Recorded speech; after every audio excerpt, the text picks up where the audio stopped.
Assalamualaikum warahmatullahi wabarakatuh. Halo Bapak Guru hebat, salam guru penggerak. Perkenalkan saya Nora Tranova, CGP Angkatan 9 SMA Negeri 7 Kota Jambi. Kali ini saya akan memaparkan video aksi nyata saya dalam diseminasi budaya positif yang berlangsung di sekolah saya pada tanggal 25 Oktober. Kegiatan sosialisasi ini sangat didukung penuh oleh Kepala Sekolah, yaitu Bapak Nofri Suryadi MPD.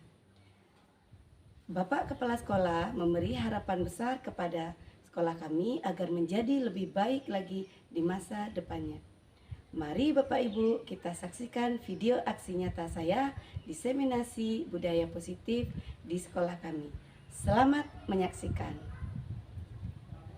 Alhamdulillah, puji syukur marilah kita panjatkan kehadiran Allah Subhanahu wa taala karena berkat rahmat dan karunia-Nya kita duduk kesempatan untuk dapat berjumpa kembali di ruangan ini dalam rangka mengikuti diseminasi budaya positif di sekolah SMA Negeri 7 Kota Jambi oleh CGP Angkatan 9 Provinsi Jambi oleh Bu Nora Tranova SD. Salawat teriring salam tidak lupa pula kita sampaikan kepada junjungan kita Nabi besar Muhammad SAW yang telah membawa kita ke alam yang penuh dengan ilmu pengetahuan seperti yang kita rasakan saat ini. Yang saya hormati Bapak Kepala Sekolah SMA Negeri 7 yang diwakili oleh Wakil Kurikulum Pak Basril.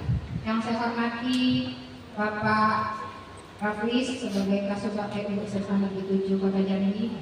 Yang saya hormati Bapak Ibu rekan seperjuangan di SMA Negeri 7 dan adik-adik mahasiswa PPL yang telah bersedia hadir untuk mengikuti diseminasi budaya positif di sekolah yang akan dilaksanakan. Baiklah, susunan acara pada hari ini yaitu pembukaan yang sedang berlangsung. Yang kedua, menyanyikan lagu Indonesia Raya. Kami mohonkan untuk berdiri.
Acara berikutnya yaitu sambutan dari Kepala Sekolah yang akan diwakili oleh Pak Basril kepada Bapak. Persilakan.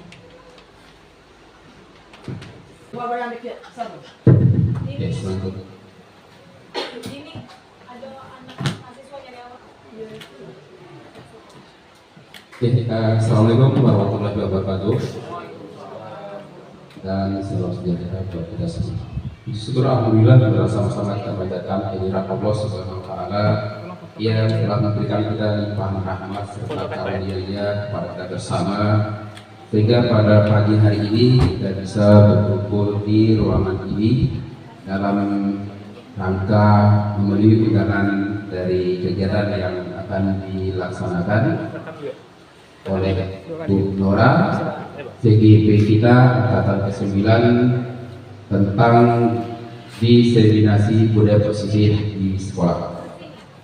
Selanjutnya, salam serta salam juga tanpa kita kirimkan ke junjungan kita Nabi besar Muhammad SAW yang semoga dengan senantiasa bersolawat, mudah-mudahan nanti di akhir mahsyar kita akan mendapatkan syafaatnya. Amin ya rabbal alamin. Bapak Ibu yang berbahagia, sesuai dengan apa yang sudah disampaikan beberapa hari yang lalu, bahwa pada pagi hari ini kita akan menghadiri suatu kegiatan dari CGP Angkatan 9 yang dalam hal ini di sekolah kita akan diwakili oleh Bu Nora Tranova dalam rangka penularan diseminasi budaya positif di sekolah. Jadi ada beberapa hal yang mungkin perlu disampaikan oleh Bu Nora terkait dengan hal itu, sehingga itu nanti menjadi suatu perilaku, suatu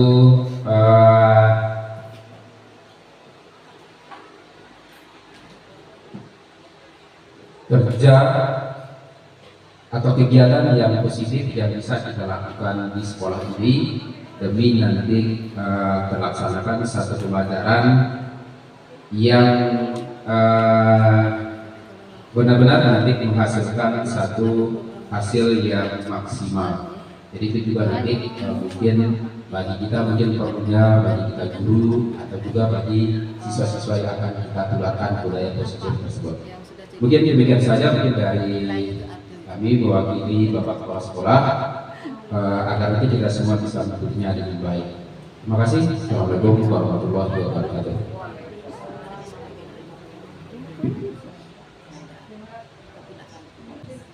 Terima kasih kami ucapkan kepada Bapak Asril SPD selaku Wakil Kurikulum yang mewakili Bapak Kepala SMA Negeri 7 Kota Jambi pada kegiatan hari ini.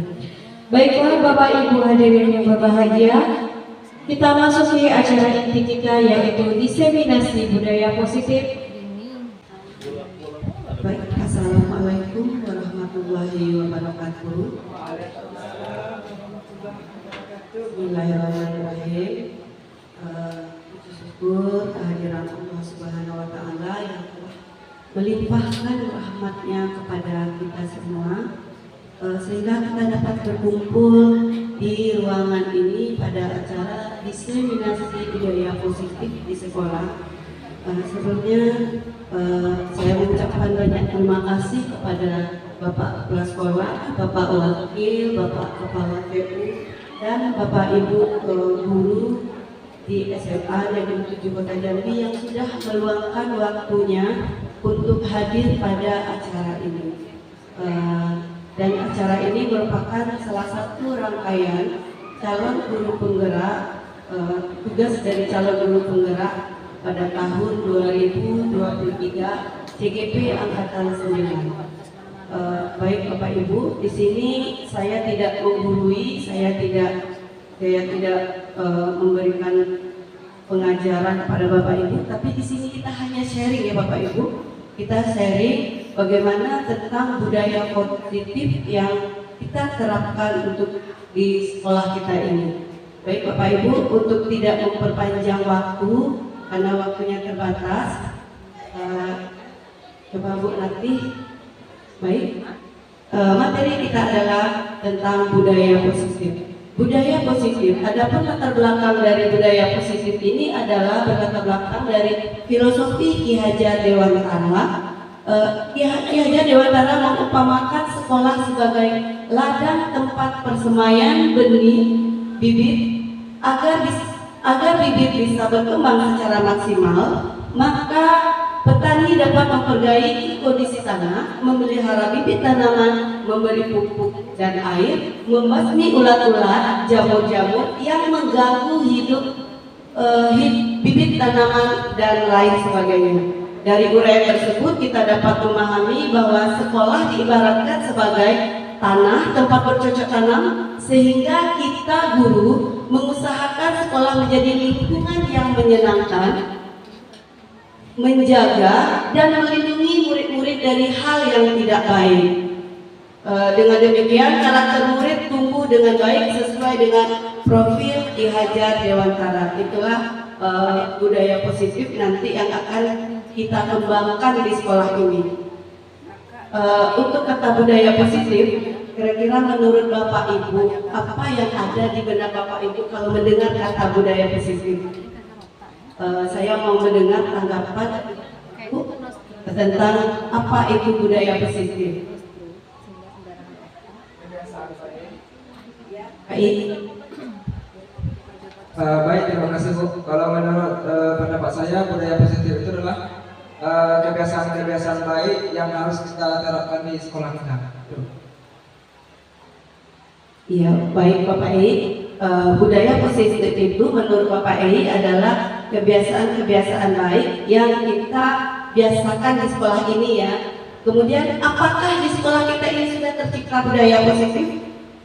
Mungkin untuk budaya positif di sekolah kita ini sudah tercipta ya Bapak Ibu. Salah satunya mungkin ada pada kegiatan Jumat beriman, kita Yasina, kemudian ada lagi budaya positif kita itu yang 5S, sopan, santun, salam, senyum, sopan, santun, sapa. Balik Bapak Ibu.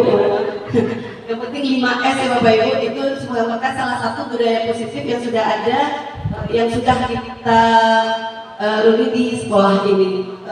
Baik Bapak Ibu, budaya positif itu adalah perwujudan dari nilai-nilai kebaikan atau keyakinan universal yang diterapkan di sekolah. Seperti tadi itu yang sudah kita terapkan di sekolah. Selama ini kita sebagai guru merasa berkewajiban mengontrol perilaku siswa agar memiliki perilaku sesuai yang guru harapkan. Tetapi perwujudannya, guru sering memberikan hukuman pada siswa yang melakukan kesalahan dan memberi imbalan atau penghargaan kepada siswa yang melakukan perbuatan baik. Nah, itu perwujudannya yang telah terjadi ya Bapak Ibu ya. Beberapa konsep inti dalam budaya positif yang akan kita pelajari hari ini adalah disiplin positif, nilai-nilai kebaikan, teori motivasi perilaku manusia, hukuman dan penghargaan, keyakinan kelas, kebutuhan dasar manusia, 5 posisi kontrol dan segitiga restitusi. Baik, untuk mendengar kata disiplin positif, menurut Bapak Ibu, apa kira-kira yang diketahui yang dikatakan dengan disiplin positif? Boleh tanggapannya Bapak Ibu yang tahu tentang apa itu disiplin positif atau yang ada di benak Bapak Ibu tentang positif?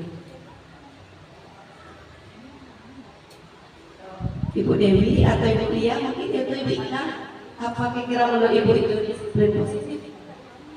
Penerapan yang baik. Terima kasih Ibu Dewi.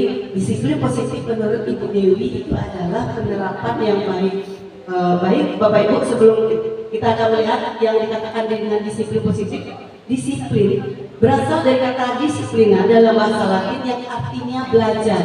Kata disiplin juga sering dihubungkan dengan hukuman, padahal itu sungguhnya berbeda karena belajar tentang disiplin positif tidak harus dengan memberi hukuman. Justru itu adalah salah satu alternatif terakhir dan kalau perlu tidak diingatkan sama sekali. Nah Bapak Ibu, inilah tentang disiplin positif. Ternyata ya Bapak Ibu ya, selama ini kita mungkin termasuk saya dulunya juga pernah melakukan, kalau anak tidak melakukan disiplin positif kita akan langsung hukum. Ternyata hukuman itu adalah alternatif terakhir yang bisa kita gunakan dan kalau perlu tidak digunakan untuk menghukum seorang siswa. Next berarti murid yang memiliki disiplin positif otomatis akan memiliki motivasi internal yang tinggi dalam menguasai diri untuk melakukan tindakan yang sesuai dengan nilai-nilai kebajikan universal. Contohnya disiplin diri. Jadi siswa itu kalau dia dirinya sudah disiplin, otomatis biasanya disiplin di sekolahnya juga akan terjalani dengan sendirinya. Tetapi memang betul harus dari dirinya dulu ya Bapak Ibu. Next berarti nilai-nilai kebajikan universal. Sifat-sifat positif manusia yang merupakan tujuan. Bapak Ibu itu kan mulai tapi mulia. Salah ketik ya Bapak Ibu ya, tujuan yang mulia. Kemudian masuk pada teori motivasi perilaku manusia. Seorang guru, ini Bapak Ibu, tolong mohon tanggapannya Bapak Ibu. Sebagai seorang guru, saat Anda Anda hadir mengajar di kelas tepat waktu, motivasi apakah yang mendasari Bapak Ibu? Nih, apa? Ada yang mau menanggapi Bapak Ibu? Apa motivasi yang mendasari Bapak Ibu kalau Bapak Ibu hadir di dalam kelas tepat waktu? Mungkin Ibu Rati ada kira-kira bisa kalau seandainya Ibu Rati hadir tepat waktu di dalam kelas, apa yang memotivasi Ibu Rati? Waktu apa enggak deh? Yang ngomong tepat waktu ya, bisa ngomong. Yang pertama kali. Pabrik berapa? Aku jawab. Apa bahasa? Bapak bahas yang mendasari mungkin kita guru yang hadir di dalam kelas itu pertama mungkin kalau itu saya Bapak Ibu ya, mungkin merasa takut dihukum, kena marah sama kepala sekolah, mungkin itu yang pertama mendasari kita. Padahal yang sebenarnya itu adalah merupakan tanggung jawab kita sebagai seorang pendidik. Memang tidak dipungkiri saya termasuk saya sendiri awal-awal dulu untuk kalau saya hadir ke kelas itu pertama mungkin memang kena takut, kena marah sama kepala sekolah. Itu berarti hukuman ya Pak. Itu berarti Ibu, Bapak Ibu bisa lihat ke depan.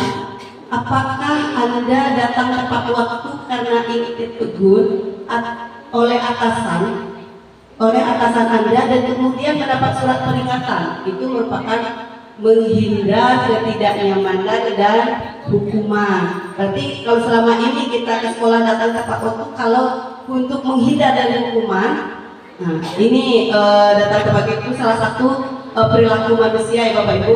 Kemudian ada ingin mendapatkan pujian dari atasan. Bisa saja yang memotivasi Bapak Ibu datang tepat waktu itu ingin mendapatkan pujian, misalnya PI datang tepat waktu ingin mendapatkan pujian dari Bu Ratni, Pak ini pintar sekali, hebat, itu artinya mendapat pujian. Kemudian Anda ingin menjadi orang yang menghargai waktu dan menghargai diri Anda sendiri. Contohnya Ibu Ika, Ibu Lia, Ibu Dewi, itu motivasi dia datang tepat waktu di sekolah. Next, Bu Ratni. Teori motivasi perilaku manusia menurut Gosen menyatakan ada tiga motivasi perilaku manusia. Yang pertama untuk menghindari ketidaknyamanan atau hukuman. Itu motivasi mungkin ada sebagian kita Bapak Ibu ya datang tepat waktu untuk menghindari hukuman. Kemudian untuk mendapatkan imbalan atau penghargaan. Yang ketiga untuk menjadi orang yang mereka inginkan dan menghargai diri sendiri dengan nilai-nilai yang mereka percaya. Ya, itu tiga motivasi yang membuat Bapak Ibu hadir tepat waktu di dalam kelas. Next berarti menurut Bapak Ibu dari ketiga motivasi yang tadi, motivasi manakah yang saat ini paling mendasari perilaku murid kita di sekolah? Menurut Bapak Ibu dari tiga motivasi tadi, apa yang mendasari, yang paling banyak mendasari siswa kita di sekolah ini untuk datang tepat waktu di sekolah ini? Ya, Bu Ika. Yang nomor satu, takut kena hukuman. Benar ya Bapak Ibu ya, siswa kita kalau sekarang ini datang tepat waktu itu mungkin motivasi dia itu karena takut kena hukuman dengan guru yang ngajar. Apalagi mendapatkan guru yang sangat disiplin. Kalau terlambat 5 menit, jangan 5 menit, 1 menit saja keluar, tidak boleh masuk lagi.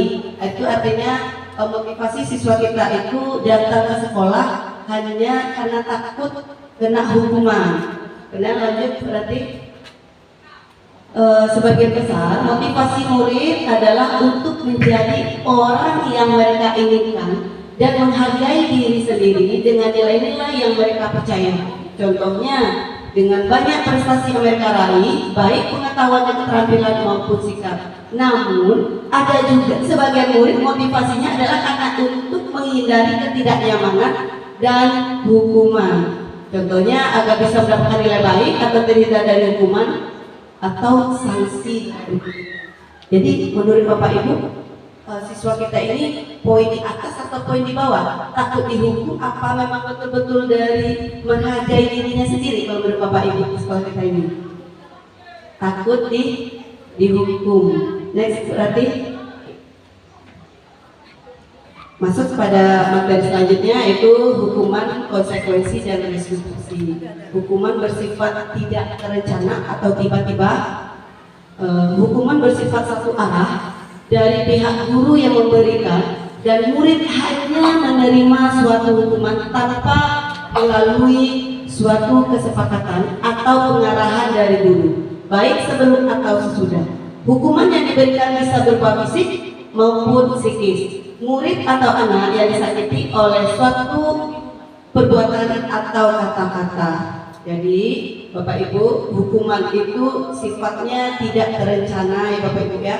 Apakah Bapak Ibu di rumah kalau seandainya ke sekolah ada siswa kita yang terlambat, anak yang dihukum itu apakah sudah ikut rancang dari rumah? Tidak kan? Pasti itu adalah tidak terencana. Jadi itu adalah motivasi hukuman. Lanjut, next, berarti konsekuensi sementara disiplin dalam bentuk konsekuensi adalah sudah terencana atau sudah disepakati, sudah dibahas dan disetujui oleh murid dan guru. Umumnya bentuk konsekuensi dibuat oleh pihak guru atau sekolah, dan murid sudah mengetahui sebetulnya konsekuensi yang akan diterima bila ada pelanggaran. Jadi bedanya hukuman dengan konsekuensi, hukuman itu spontan, langsung, tidak terencana, sedangkan konsekuensi itu sudah direncanakan atau sudah disepakati antara murid dan guru. Nah, tetapi untuk Bapak Ibu, mana yang lebih banyak Bapak Ibu lakukan di sekolah ini? Apakah menghukum atau konsekuensi? Itu nanti kita pelajari sama-sama ya Bapak Ibu. Baik, next. Menurut Bapak Ibu, mohon beri tanggapannya. Mencatat 100 kali di dalam buku kalimat saya tidak akan terlambat lagi karena terlambat sekolah. Menurut Bapak Ibu itu hukuman apa konsekuensi? Hukuman. Baik, kita simpan dulu jawabannya. Next, berarti Eno datang terlambat ke sekolah sekitar 20 menit. Pak Hasan marah sekali karena Eno sudah sering kali terlambat. Tanpa berpikir panjang, Pak Hasan langsung memarahi Eno dan menyuruh berlari keliling lapangan basket sebanyak 10 kali. Tindakan Pak Hasan di sini adalah sebuah penerapan apakah hukuman, apa konsekuensi? Atau kita tanya dulu sama Pak Hasan. Baik Bapak Ibu, apakah itu hukuman, apa konsekuensi Bapak Ibu? Baik, nah, menurut Pak Ei konsekuensi, menurut Ibu Nona hukuman. Ada lagi tanggapan dari Bapak Ibu yang lain? Oke, hukuman. Nah, menggantikan suatu barang kepada orang lain karena kita menghilangkan barang tersebut. Hukuman apa konsekuensi? Baik, konsekuensi. Next, berarti jawabannya adalah yang pertama hukuman, yang kedua hukuman, dan yang ketiga konsekuensi. Untuk Bapak Ei ada salah satu remedial ya Bapak Ei. Lanjut, berarti hukuman, konsekuensi, dan restitusi. Ini pengertiannya Bapak Ibu. Restitusi adalah proses menciptakan kondisi bagi murid untuk memperbaiki kesalahan mereka sehingga mereka bisa kembali pada kelompok mereka dengan karakter yang lebih kuat. Itu menurut Gosen 2004. Restitusi juga merupakan proses kolaborasi yang mengajarkan murid untuk mencari solusi untuk kesalahan mereka dan membantu murid berpikir tentang orang seperti apa yang mereka inginkan dan bagaimana mereka harus memperlakukan orang lain. Next, berarti menurut penelitian penghargaan itu, Bapak Ibu, menurut penelitian penghargaan itu tidak efektif. Tahu Bapak Ibu kenapa tidak efektif penghargaan? Karena kita kan sering beranggapan bahwa penghargaan itu ke positif. Ternyata di dalam pelajaran tidak semua penghargaan itu bersifatnya positif. Baik, suatu penghargaan, kenapa ya Bapak Ibu ya? Suatu penghargaan adalah suatu benda atau peristiwa yang diinginkan yang dibuat dengan persyaratan. Hanya jika Anda melakukan hal ini, maka Anda akan mendapatkan penghargaan yang diinginkan. Kemudian, jika saya mengharapkan suatu penghargaan dan tidak mendapatkannya, maka saya akan kecewa dan berkecil hati, serta kemungkinan lain kali saya tidak akan berusaha sekeras sebelumnya. Itu resiko kalau kita memberikan penghargaan, Bapak Ibu. Jadi penghargaan itu tidak semuanya positif untuk siswa kita. Kemudian lanjutnya, jika kita memberikan seseorang suatu penghargaan untuk melakukan sesuatu, maka kita harus terus-menerus memberikan penghargaan itu jika kita ingin orang tersebut meneruskan perilaku yang kita inginkan. Jadi kalau seandainya orang itu sudah mendapat penghargaan, kalau seandainya dia tidak mendapat penghargaan di berikutnya, kayak mana rasanya itu Bapak Ibu? Agak kecewa Bapak Ibu ya. Jadi itulah ibaratnya penghargaan itu tidak efektif di dalam sebuah pembelajaran siswa di sekolah. Next Ibu Rati. Ya. Penghargaan dapat merusak hubungan ya Bapak Ibu. Bapak Ibu tahu kenapa? Karena ketika seseorang diberi penghargaan atau dipuji di depan orang banyak, maka yang lain akan merasa iri. Benar Bapak Ibu? Dan sebagian dari mereka akan tidak menyukai orang yang diberikan penghargaan tersebut. Ini kalau menurut saya itu kalau di kelas-kelas kadang agak nyantai Bapak Ibu ya. Yang diberi penghargaan akan penghargaan dia akan merasa berkecil hati. Kemudian jika seorang guru sering memberikan penghargaan kepada murid-muridnya, besar kemungkinan muridnya termotivasi hanya untuk menyenangkan guru. Mereka tidak akan bersikap jujur kepada guru tersebut. Kemudian penghargaan menciptakan persaingan di dalam kelas, dan persaingan menciptakan kecemasan loh Bapak Ibu. Jadi tidak semua penghargaan itu efektif. Next berarti penghargaan mematikan kreativitas. Penghargaan ini juga bisa mematikan kreativitas. Kenapa? Murid-murid diminta berpikir mengenai hadiah atau penghargaan yang bisa mereka dapatkan bila berhasil menulis sebuah puisi misalnya. Kreativitas kelompok murid-murid ini menjadi berkurang dibandingkan dengan yang tidak diberitahu tentang hadiah yang mereka bisa terima. Kemudian penelitian juga menunjukkan bahwa pekerjaan seni atau sebuah penulisan cerita menjadi kurang kreatif bila dijanjikan sebuah hadiah atau penghargaan.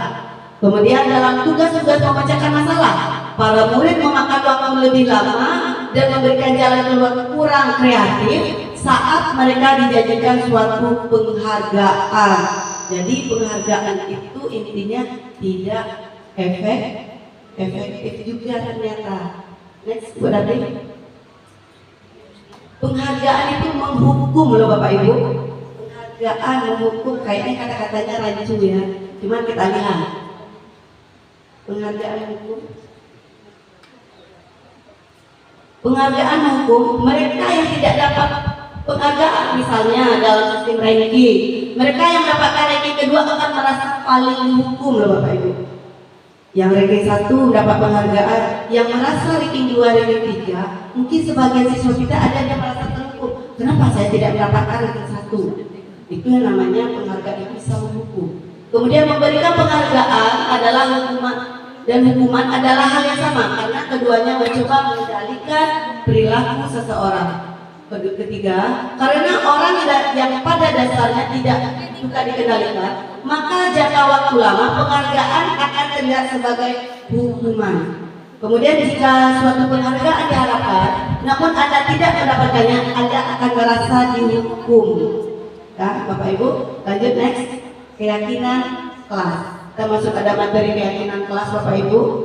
Next Ibu Rati. Nama keyakinan kelas bukan peraturan kelas menurut Bapak Ibu ya. Kenapa namanya keyakinan kelas bukan peraturan kelas? Next Ibu Rati. Mengapa ini Mengapa kita memiliki peraturan tentang penggunaan helm? Nah, nih Bapak Ibu, mohon tanggapannya. Mengapa kita memiliki peraturan tentang menggunakan helm pada saat mengendarai kendaraan roda 2 atau motor? Menurut Bapak Ibu itu hukuman keyakinan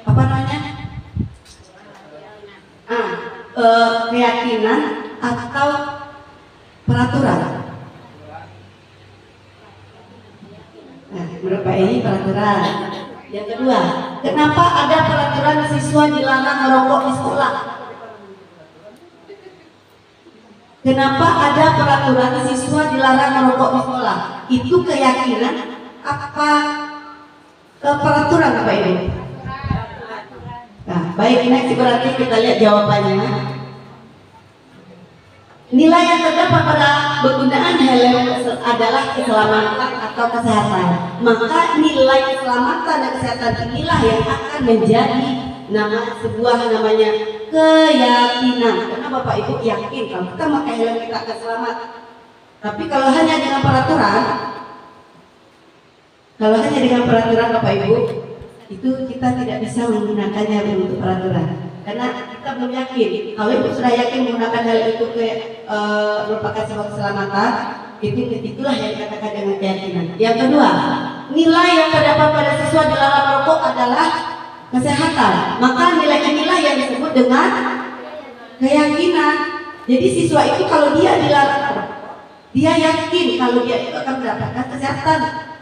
Itulah dikatakannya dengan keyakinan, bukan disebut dengan peraturan, sehingga namanya lebih mendekati namanya keyakinan kelas daripada peraturan ke kelas. Bapak Ibu, keyakinan adalah suatu nilai-nilai kebajikan universal yang disepakati secara tersirat dan tersurat, lepas dari latar belakang suku, negara, bangsa maupun agama. Keyakinan kelas adalah salah satu disiplin positif loh Bapak Ibu, yang bisa kita terapkan dalam membangun budaya positif di sekolah. Dengan adanya keyakinan kelas, setiap kelas diharapkan dapat mewujudkan tujuan pendidikan yang berorientasi kepada profil pelajar Pancasila.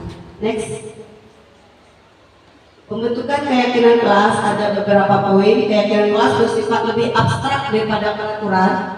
Keyakinan kelas berupa pernyataan-pernyataan universal. Pernyataan keyakinan kelas senantiasa dibuat dalam bentuk positif.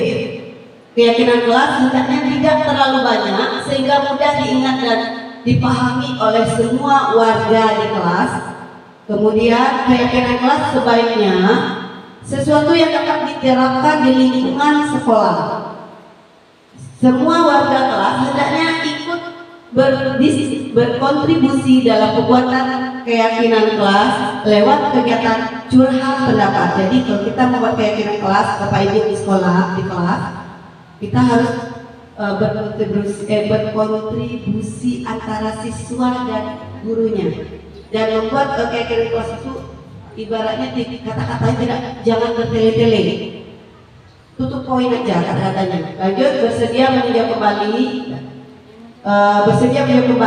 keyakinan kelas dari waktu ke waktu sesuai dengan kondisi sekolah kita. Lanjut, tuliskan keyakinan kelas atau nilai kebajikannya. Menurut Bapak Ibu, mohon tanggapannya. Kembalikan barang ke tempatnya.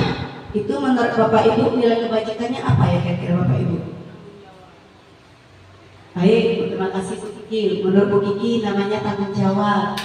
Dilarang mengganggu orang lain. Apa itu nilai kebajikannya menurut Bapak Ibu? Saling menghargai. Hadir di sekolah 15 menit sebelum pembelajaran dimulai.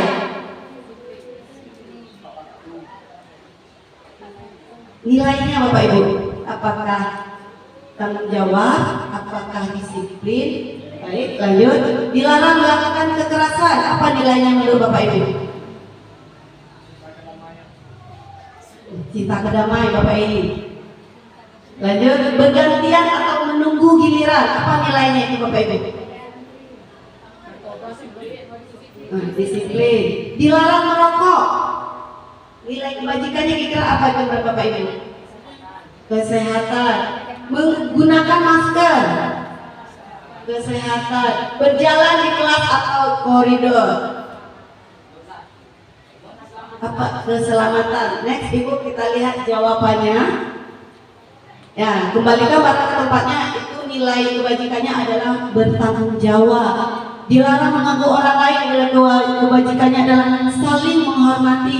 Hadir di sekolah 15 menit sebelum pembelajaran dimulai. Komitmen atau menghormati orang lain. Dilarang melakukan kekerasan. Nilai kebajikannya adalah keamanan atau saling menghormati. Dilarang menggunakan narkoba. Itu nilai kebajikannya adalah kesehatan. Dilarang merokok. Nilai kebajikannya adalah kesehatan. Menggunakan masker, kesehatan dan keamanan. Berjalan di kelas atau di koridor, keamanan. Kalau seandainya kita berlari-lari akan jatuh. Jadi berjalan di koridor itu nilai kebajikannya adalah keselamatan. Lanjut, kebutuhan dasar manusia. Kita masuk materi pada kebutuhan dasar manusia. Next, Ibu Eni. Kebutuhan dasar manusia ada 5. Yang pertama, kebutuhan untuk bertahan hidup. Contohnya adalah kesehatan, rumah, makan. Kemudian yang kedua, kebutuhan akan perasaan diterima oleh kelompok atau komunitas. Itu contohnya seperti berteman, keluarga, rekan kerja, maupun juga kelompok. Yang ketiga, kebutuhan akan kebebasan ataupun kebutuhan untuk membuat pilihan. Itu contohnya adalah kebebasan untuk membuat pilihan, menyuarakan pendapat dengan percaya diri, dan kebebasan memberi kesempatan. Next Ibu. Yang keempat, kebutuhan akan kesenangan. Contohnya guru menyajikan suatu kegiatan pembelajaran yang menyenangkan. Yang kelima, kebutuhan akan penguasaan. Artinya di sini murid mempunyai kebutuhan dalam dirinya untuk merasa kompeten, menjadi terampil, diakui atas ketercapaian dan dalam keterampilan. Jadi kebutuhan dasar manusia itu ada 5, Bapak Ibu. Yang pertama tadi apa, Bapak Ibu? Bertahan hidup. Apakah betul? Apakah Bapak Ibu memang betul bertahan hidup? Untuk bertahan hidup Bapak Ibu butuh makan, ya enggak? Itu salah satunya untuk bertahan hidup. Yang kedua, perasaan untuk diterima. Apakah Bapak Ibu di sekolah ini ingin diterima dengan teman? Iya kan? Kemudian kebutuhan akan kebebasan. Kebebasan dalam memberikan pendapat. Kalau seandainya Bapak Ibu di sini tidak bebas dalam memberikan pendapat, itu gimana rasanya? Mungkin sebagian orang ada merasa sakit hati, merasa terkecilkan. Yang kelima, kebutuhan akan kesenangan atau fun. Kita kadang-kadang kita akan butuh senang juga ya Bapak Ibu. Tidak, ini untuk Bapak Bas. Kami juga butuh kesenangan ternyata Pak Bas. Jadi nanti kadang siang-siang itu mungkin Bapak Ibu di luar jam, setelah jam ngajar ada yang karaokean. Itu merupakan kesenangan tetapi tidak mengganggu dalam jadwal pelajaran. Kemudian kebutuhan akan penguasaan atau kekuatan. Next Ibu Eni. Kebutuhan dasar manusia di sini mohon tanggapannya Bapak Ibu. Dinda seorang anak kelas 3 SD begitu tiba di rumah sepulang dari sekolah menangis dan mengadu pada ibunya bahwa dia benci dengan Ibu Rani. Tidak ada kan namanya Ibu Rani di sini Bapak Ibu? Ibu Rani gurunya. Menurut Anda kebutuhan apa yang berusaha dipenuhi oleh Dinda ini menurut Bapak Ibu? Oke. Yang keduanya, Ibu guru bilang, jika jawabannya seperti ini ya Bapak Ibu, Ibu guru bilang aku tidak boleh bersenandung sewaktu mengerjakan tugas. Katanya kelas harus tenang, tidak ada suara. Kan tidak seru jadinya. Menurut Bapak Ibu itu kebutuhan apa yang kesenangan ya? Oke, kita simak jawabannya. Ibu guru tidak menyapa hari ini, padahal aku pakai jepit rambut baru loh. Menurut Bapak Ibu itu apa yang tidak terpenuhi oleh Dinda? Oh, kasih sayang. Ayo kita simpan dulu jawabannya. Aku sebel, gambarku tidak rapi. Maka ibu guru menunjuki ke teman-temanku di depan kelas. Kebutuhan apa yang si Dinda ini yang tidak terpenuhi menurut Bapak Ibu? Aku sebel, gambarku tidak rapi, malah ibu guru menunjukin ke teman-teman di depan kelas.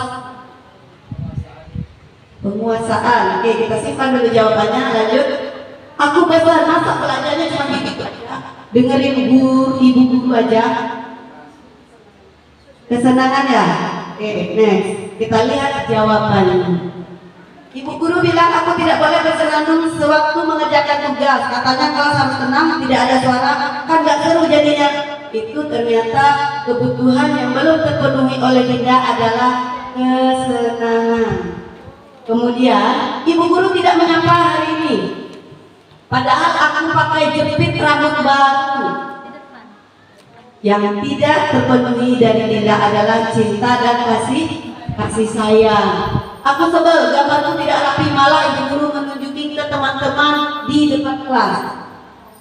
Penguasaan yang tidak terpenuhi oleh si Dinda. Kemudian aku bosan, masa belajarnya cuma gitu-gitu aja, dengerin ibu guru aja. Ternyata adalah kebebasan, artinya Dinda ini dia ingin bebas, dia tidak ingin itu aja.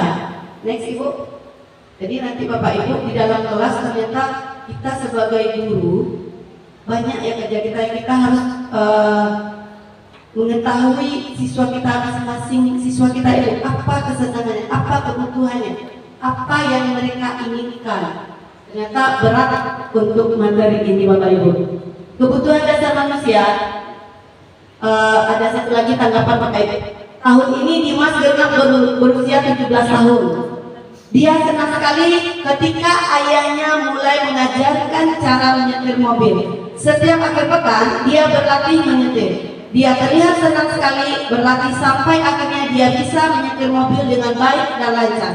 Ketika ibunya bertanya pada Dimas, apa yang membuat dia ingin menyetir mobil? Ketika jawaban Dimas adalah seperti ini, kebutuhan apa yang ingin dia penuhi? Aku merasa bangga dan keren. Kira-kira menurut Bapak Ibu kebutuhan apa yang dipenuhi oleh Dimas ini? Aku merasa bangga dan keren karena dia sudah bisa menyetir mobil. Penguasaan ya? Oke, kita simpan jawabannya. Aku senang bisa pergi ke tempat-tempat yang aku suka. Kebebasan. Menyetir mobil itu seru. Kesenangan. Biar bisa jalan-jalan naik mobil sama teman-temanku. Penguasaan, ada kesenangan. Oke, next ibu kita lihat jawabannya. Aku merasa bangga dan keren. Itu penguasaan, artinya dia berkuasa kalau aku ini udah keren, udah bisa bawa mobil. Aku senang bisa pergi ke tempat yang aku suka. Kebebasan, dia bebas kemana yang dia suka. Menyetir mobil itu seru. Itu adalah kesenangan. Biar bisa jalan-jalan naik mobil sama teman-temanku. Cinta dan kasih sayang, artinya mungkin dia di rumah tidak didapatkan, tapi dia mencari cinta dan kasih sayang dengan teman-temannya dengan berkeliling-keliling naik mobil. Lanjut. 5 posisi kontrol. Pelan-pelan ya, aku salah sebut ya Bapak Iya. 5 posisi kontrol. Yang pertama penghukum. Ini Bapak Ibu, ini kita semua lah. Bukan Bapak Ibu saja, mungkin saya juga, Bapak Bas juga, mungkin Bapak Ubay juga. Yang kedua pembuat merasa bersalah. Ketiga sebagai teman. Yang keempat pemantau. Yang kelima manajer. Ingat Bapak Ibu, 5 posisi kontrol kita Bapak Ibu. Ada penghukum, pembuat merasa bersalah, teman, pemantau, dan manajer. Next Ibu. Seorang penghukum bisa menggunakan hukuman fisik maupun verbal. Orang-orang yang menjalankan posisi penghukum senantiasa mengatakan bahwa sekolah merupakan sistem atau alat yang dapat lebih menekan murid-murid lebih dalam lagi. Hasilnya, kemungkinan murid marah dan pendendam. Kalau penghukum Bapak Ibu ya, kemungkinan murid marah dan pendendam atau bersifat agresif. Bisa jadi sesudah kembali duduk, murid tersebut akan mencoret-coret bukunya. Pernah menemukannya ada Bapak Ibu? Kalau murid itu sudah kita hukum, dia mungkin bisa jadi pendendam, atau kadang dia mencoret bukunya sendiri, mungkin karena kesal. Lebih buruk lagi, sepulang sekolah, murid melihat motor bapak ibu gurunya akan menggores kendaraan tersebut dengan paku. dampaknya anak itu akan mengulangi kesalahannya lagi. Itu adalah posisi kontrol kalau kita sebagai guru adalah penghukum loh Bapak Ibu. Jadi Bapak Ibu harus hati-hati juga, nanti Bapak Ibu dia suka menghukum nih, motornya nanti kempesin, hati-hati. Kemudian bisa saja ya, penghukum itu siswanya itu nanti di dalam kelas dia merasa dendam, sakit hati dengan cara mungkin temannya atau bahkan bukunya sendiri yang dia coret-coret. Lanjut, posisi kontrol yang kedua, pembuat merasa bersalah. Pada posisi ini biasanya guru akan bersuara lembut. Ini posisi ini guru akan merasa bersuara lembut. Ayo siapa di sini? Pembuat merasa bersalah akan menggunakan keheningan yang membuat orang lain merasa tidak nyaman, bersalah atau rendah diri. Pembuat merasa bersalah, nada suara memelas, halus, sedih, bahasa tubuhnya merapat pada siswa, ada lesu. Dampaknya anak akan merasa gagal dan rendah diri. Oke Bapak Ibu, boleh kita lihat ini sebentar. Ada video tentang ini contoh video guru sebagai penghukum posisi.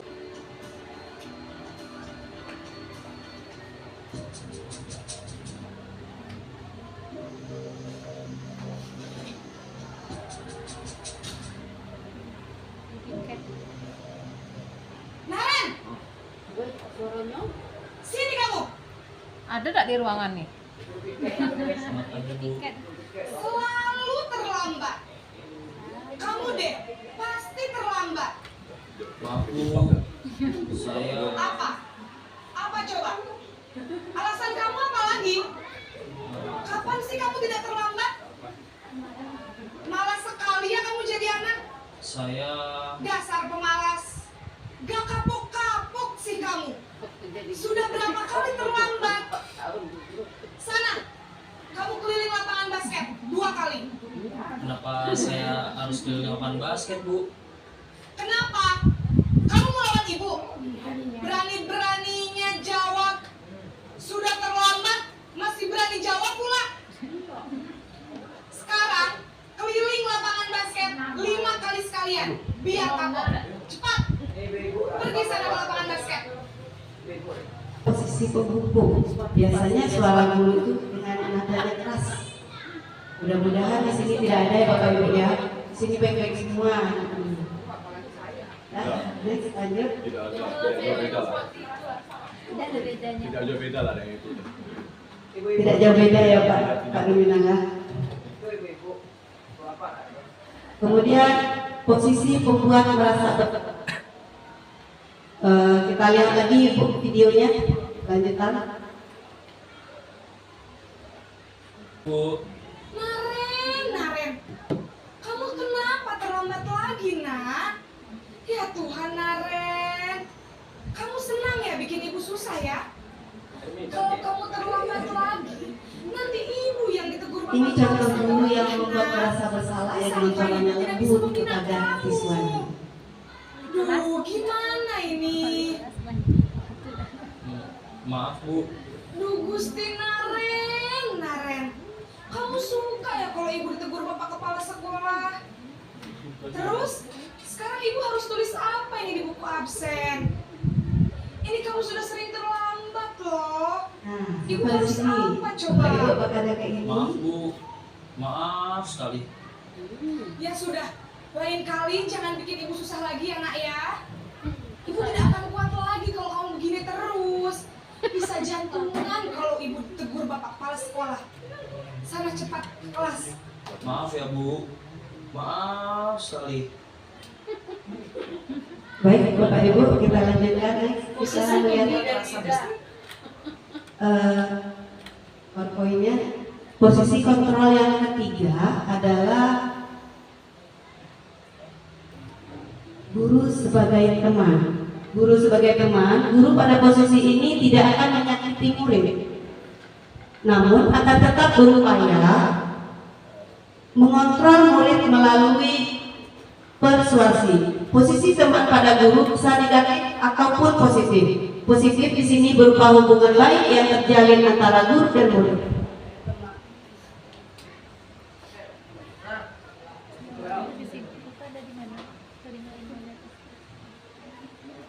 aja. Pada posisi teman ini nada suaranya ramah, akrab, dan bercanda. Kalau bahasa tubuhnya itu kadang merapat pada murid, mata senyum dan jenaka. Guru pada posisi teman menggunakan hubungan baik dan humor untuk mempengaruhi seseorang. Hal negatifnya dari posisi teman ini ya Bapak Ibu, bila suatu saat guru tersebut tidak membantu, maka murid akan kecewa dan berkata, saya pikir Bapak Ibu teman saya, murid merasa dikecewakan dan tidak mau berusaha lagi. Hal ini yang mungkin timbul adalah murid hanya akan bertindak untuk guru tersebut dan tidak untuk guru yang lain. Murid akan tergantung pada guru tersebut, akhirnya si anak tidak akan mandiri. Itu negatifnya kalau guru di posisi kontrol sebagai teman. Baik, kita lihat videonya tentang guru sebagai posisi kontrol.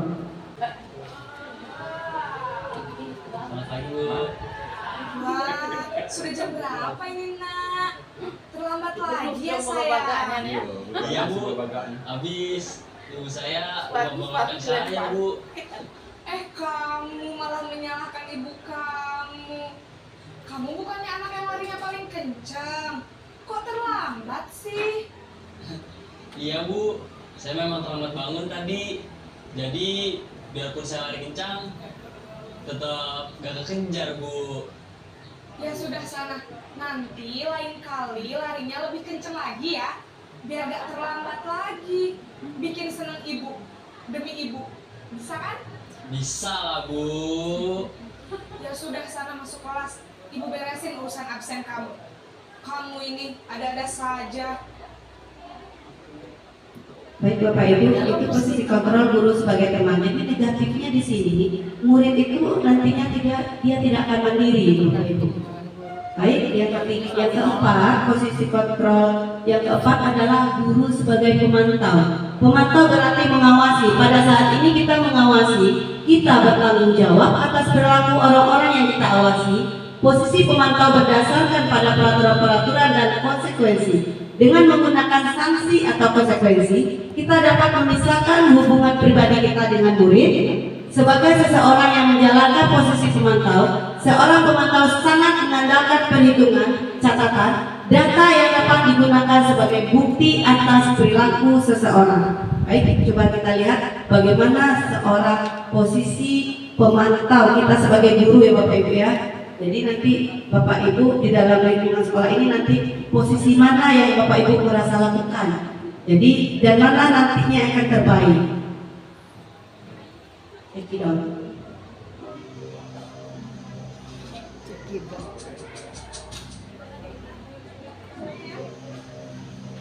Naren!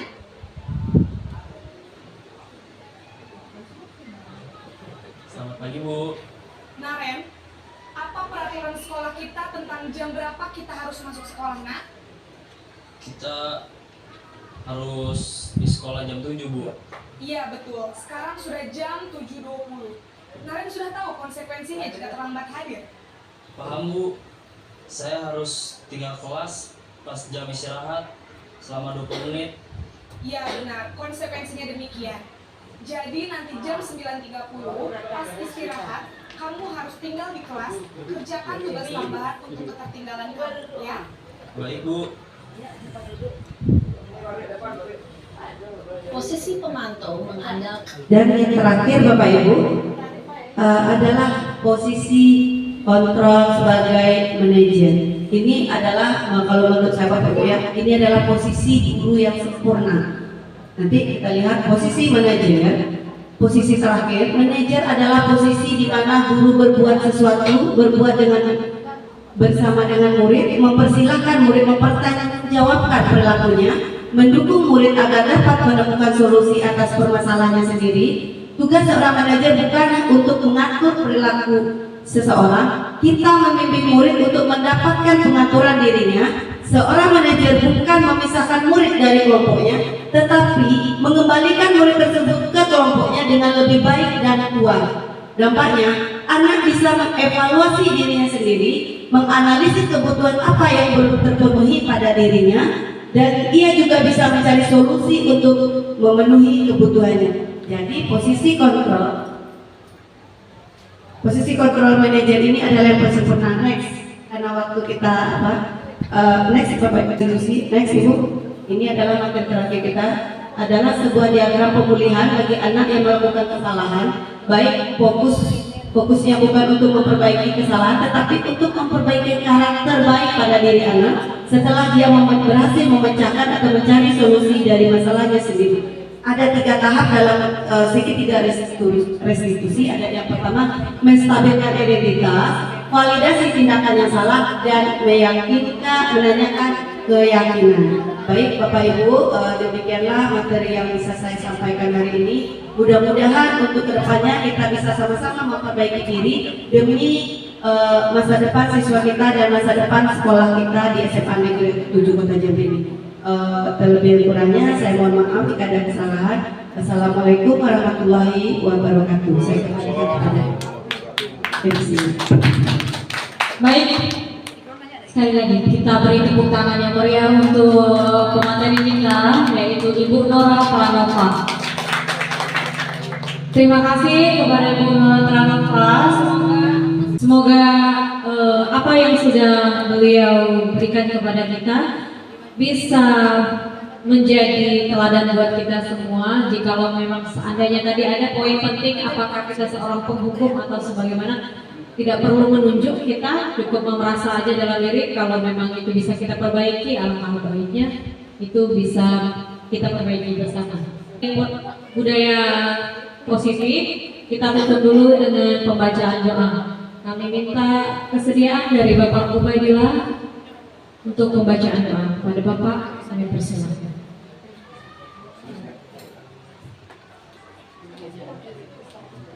Assalamualaikum warahmatullahi wabarakatuh. Waalaikumsalam. A'udzu billahi minasyaitonir rajim. Bismillahirrahmanirrahim. Alhamdulillahirabbil alamin. Hamdan syakirin, hamdan da'a, yaghfir, fi madina. Ya Rabbana alhamdulillah ya ilahi. Allahumma salli ala sayyidina Muhammad مرسلة تنجينا بأقوال آفات واغفر لنا يا الله بها من جميع الحاجات وارنا بها من السيئات وترفعنا بها إنك على درجات وتبلغنا بها الرقية من جميع حياة الله وإنك على كل شيء قدير. اللهم إنا نسألك سلامة الدين وعافية كل سن وزيادة في العالم وبركة في الرزق وتوفيق والموت ورحمة عند الموت وموتة بعد الموت. اللهم هون علينا بشرة الموت والنجاة من النار وحسن الحساب. اللهم إنا نسألك إيمان دائم يقينا قلبا خاشعا وعلما نافعا ويقينا صادقا وعملا صالحا ويقينا دينا قيما. ربنا هب لنا من ازواجنا وذريتنا قرة اعين واجعلنا للمتقين اماما. ربنا آتنا في الدنيا حسنة وفي الآخرة حسنة وقنا عذاب النار. صلى الله على سيدنا محمد وعلى آله وصحبه أجمعين. سبحان ربك رب العزة عما يصفون وسلام على المرسلين والحمد لله رب العالمين. والسلام عليكم ورحمة الله وبركاته.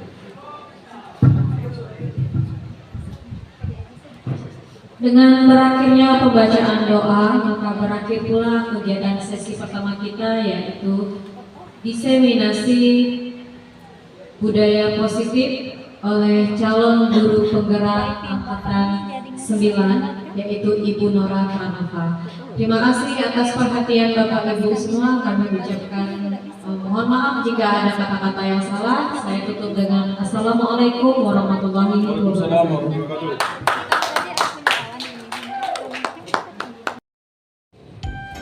Assalamualaikum warahmatullahi wabarakatuh.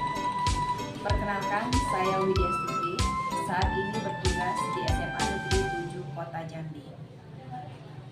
Setelah mengikuti kegiatan sosialisasi budaya positif yang disampaikan oleh rekan saya Nora Pranova selaku calon guru penggerak angkatan 9 dari SMA Negeri 7 Kota Jambi, menurut saya